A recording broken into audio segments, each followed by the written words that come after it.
Olá, sejam bem-vindos a mais um estudo de visão comparativa dos evangelhos.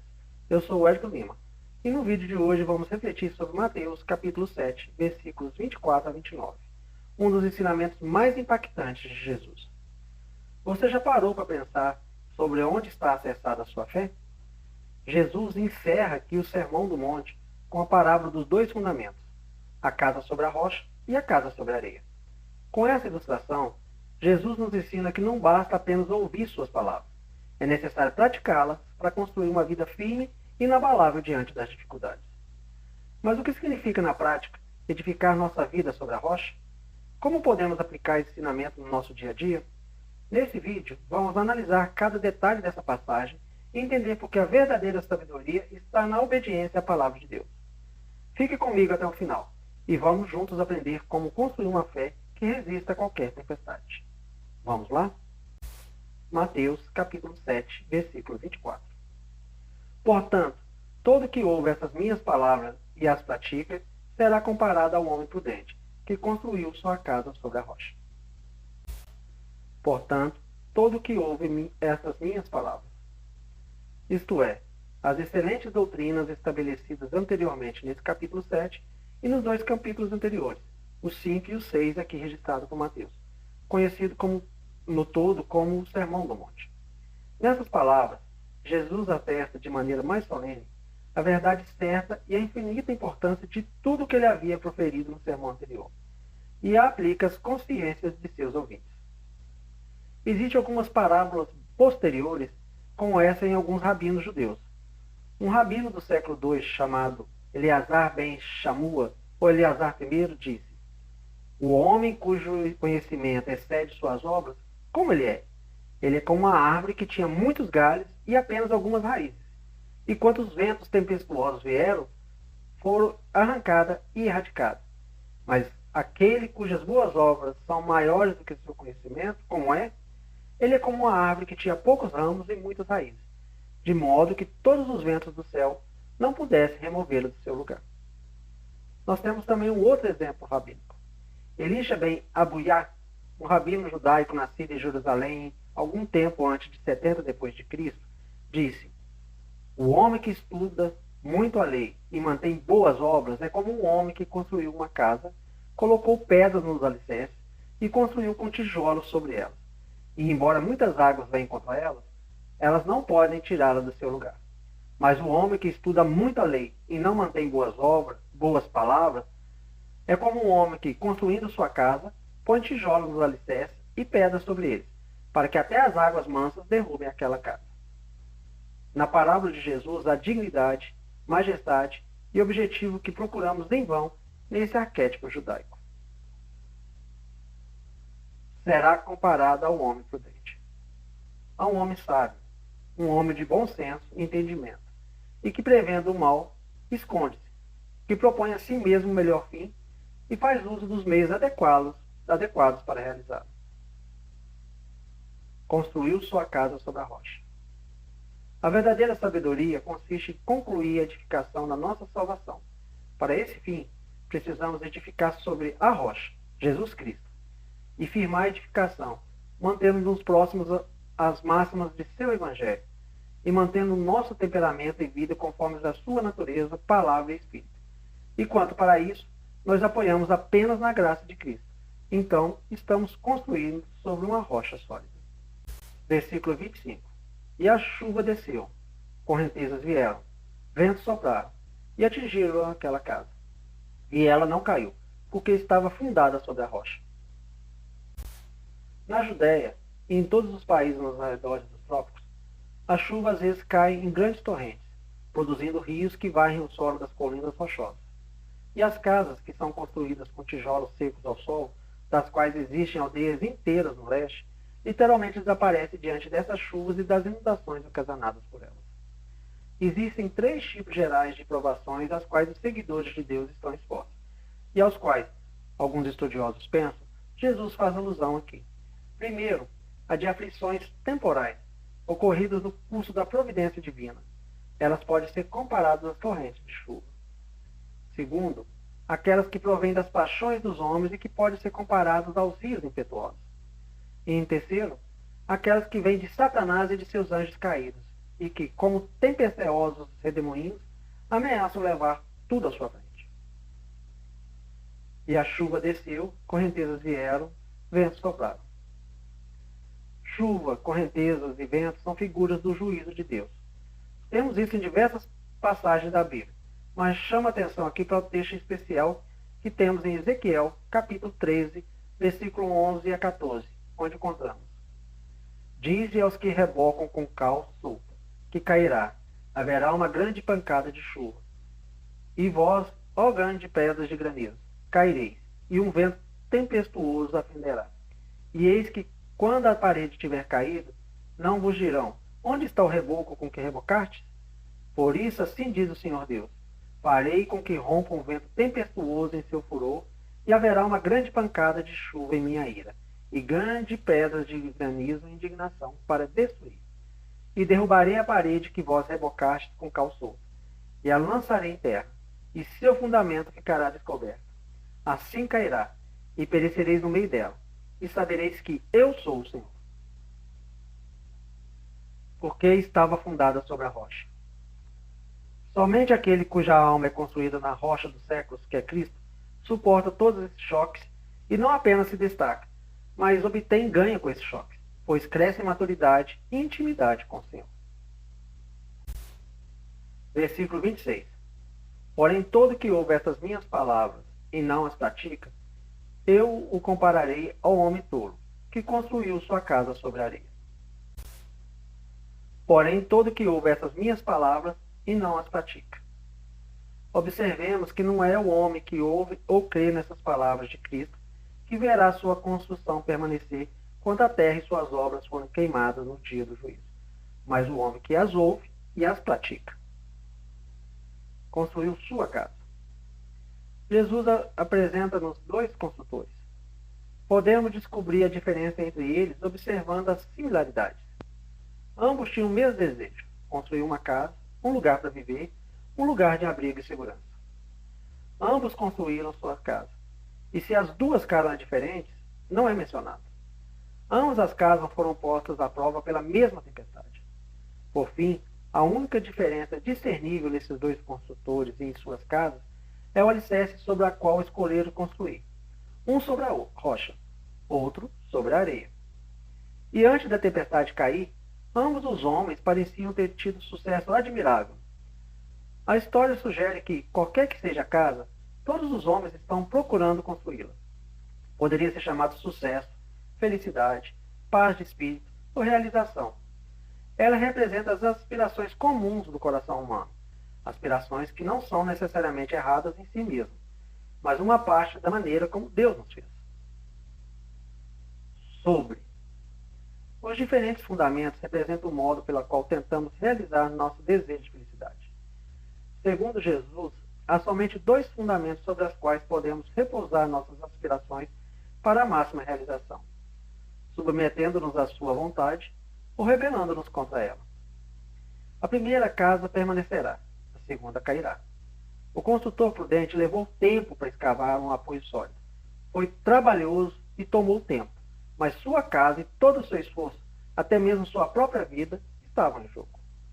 Ele pensou no futuro e considerou mais do que os céus ensolarados do presente.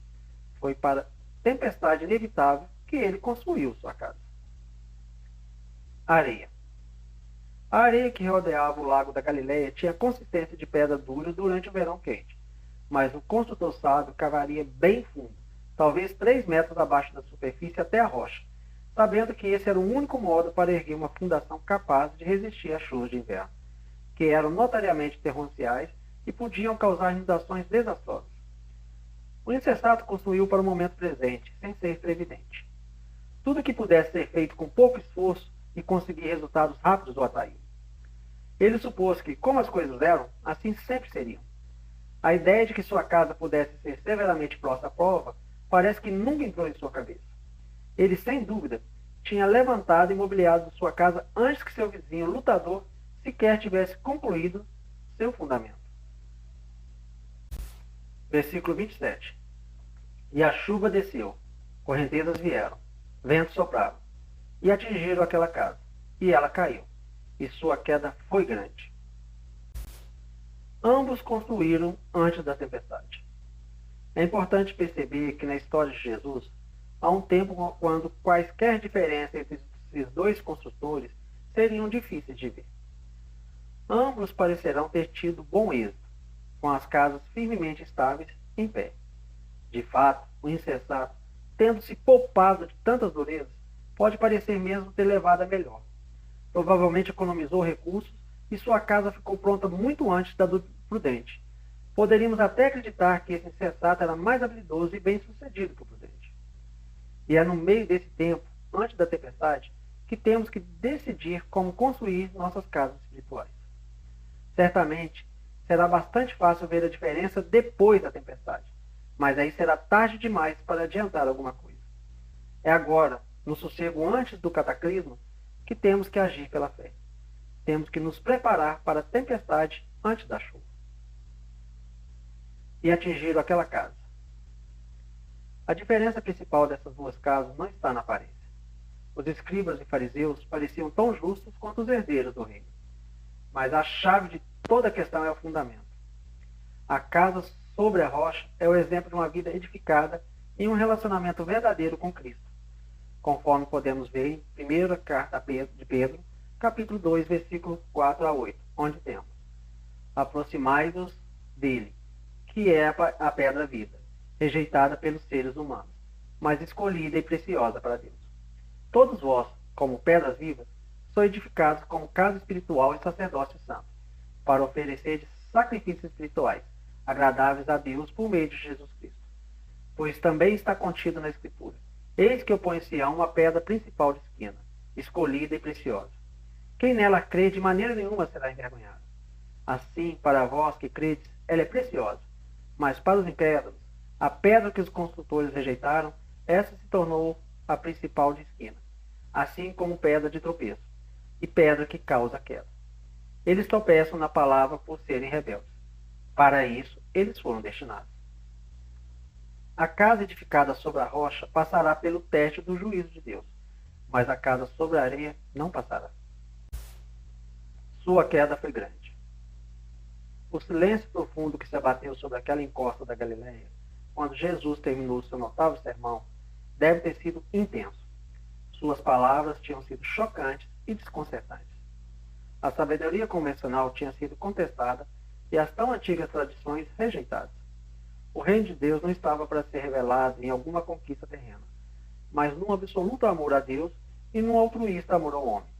E o espírito desse amor haveria de ser visto numa obediência submissa à divina vontade.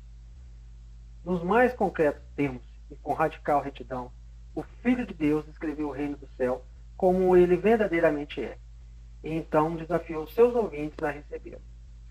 Mateus não nos diz como os discípulos responderam, mas estavam as multidões maravilhosas de sua doutrina. As últimas palavras do Senhor para concluir seu sermão no monte são sombrias.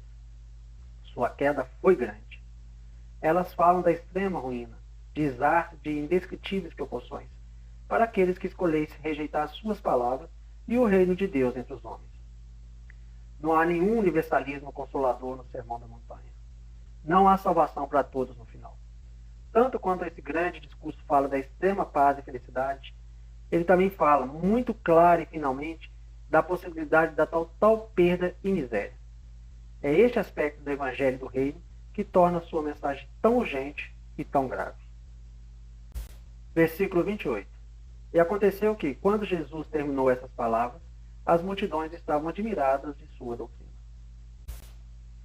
Vastas multidões assistiram ao ministério desse mais popular e fiel de todos os pregadores. Eles ficaram surpresos com sua doutrina. Ouviram a lei definida de maneira que nunca haviam pensado antes. E este sagrado sistema de moralidade instigava suas consciências com tanta clareza e autoridade como eles nunca haviam se sentido sob o ensinamento de seus escribas e de seus fariseus. Versículo 29. Porque eles ensinavam como tendo autoridade, e não como seus escribas. Aqui está a grande diferença entre o ensino de escribas, fariseus, ministros criados e ensinados por homens, e aqueles a quem Deus envia. O primeiro pode pregar o que é chamado de doutrina muito boa e muito sã, mas vem sem autoridade de Deus para as almas do povo. Portanto, o profano ainda é profano, porque a pregação só pode ser eficaz para a conversão dos homens quando a unção do Espírito Santo está nela. E como esses não são enviados pelo Senhor, portanto, de nenhuma maneira beneficiarão o povo. Autoridade. Autoridade cívica e religiosa é justamente os que escribos tinham. Mas a palavra grega exousia também significa poder sobrenatural. E o que é o que o Evangelho tem, conforme 1 Coríntios capítulo 2, versículos 4 e 5, onde temos: E a minha palavra e a minha pregação não foram em palavras persuasivas de sabedoria, mas sim em demonstração do Espírito e de poder, para que a vossa fé não fosse em sabedoria humana, mas sim no poder de Deus. E não como os seus escribas. Jesus não era como os mestres da lei, que para fundamentar o que diziam, citavam as escrituras e o ensinamento dos grandes mestres judaicos do passado. A autoridade de Jesus é dele mesmo e vem do relacionamento que ele tem com seu Pai. O que chama a atenção aqui? Ao finalizar o Sermão do Monte, Jesus nos deixa um ensinamento poderoso. Não basta apenas ouvir sua palavra, é preciso colocá-la na prática. Ele nos mostra que nossa vida espiritual precisa ser construída sobre um alicerce firme, sobre a rocha que é Cristo, para que possamos permanecer inabaláveis diante das provações. A grande questão que devemos fazer é: sobre o que estamos construindo a nossa vida? Estamos apenas ouvindo os ensinamentos de Jesus ou realmente aplicando-os no nosso dia a dia? As tempestades virão para todos, mas a diferença é o fundamento de nossa fé. Aqueles que buscam Deus e vivem conforme sua palavra permanecerão firmes. Mas aqueles que ignoram seus ensinamentos verão sua estrutura desmoronar quando as dificuldades chegarem. Portanto, que possamos ser como um homem prudente, que construiu sua casa sobre a rocha, e não apenas ouvintes, mas praticantes da vontade de Deus. Assim, lanço para você desafios para refletir e praticar. Primeiro, avalie seu fundamento. Como você tem vivido sua fé? Seu relacionamento com Deus é baseado na obediência ou apenas no conhecimento? Depois, pratique o que aprendeu. Escolha uma lição do Sermão do Monte e se esforce para colocá-la em ação no seu dia a dia. E, em terceiro lugar, confie em Deus nas dificuldades. Lembre-se de que sua casa espiritual será testada.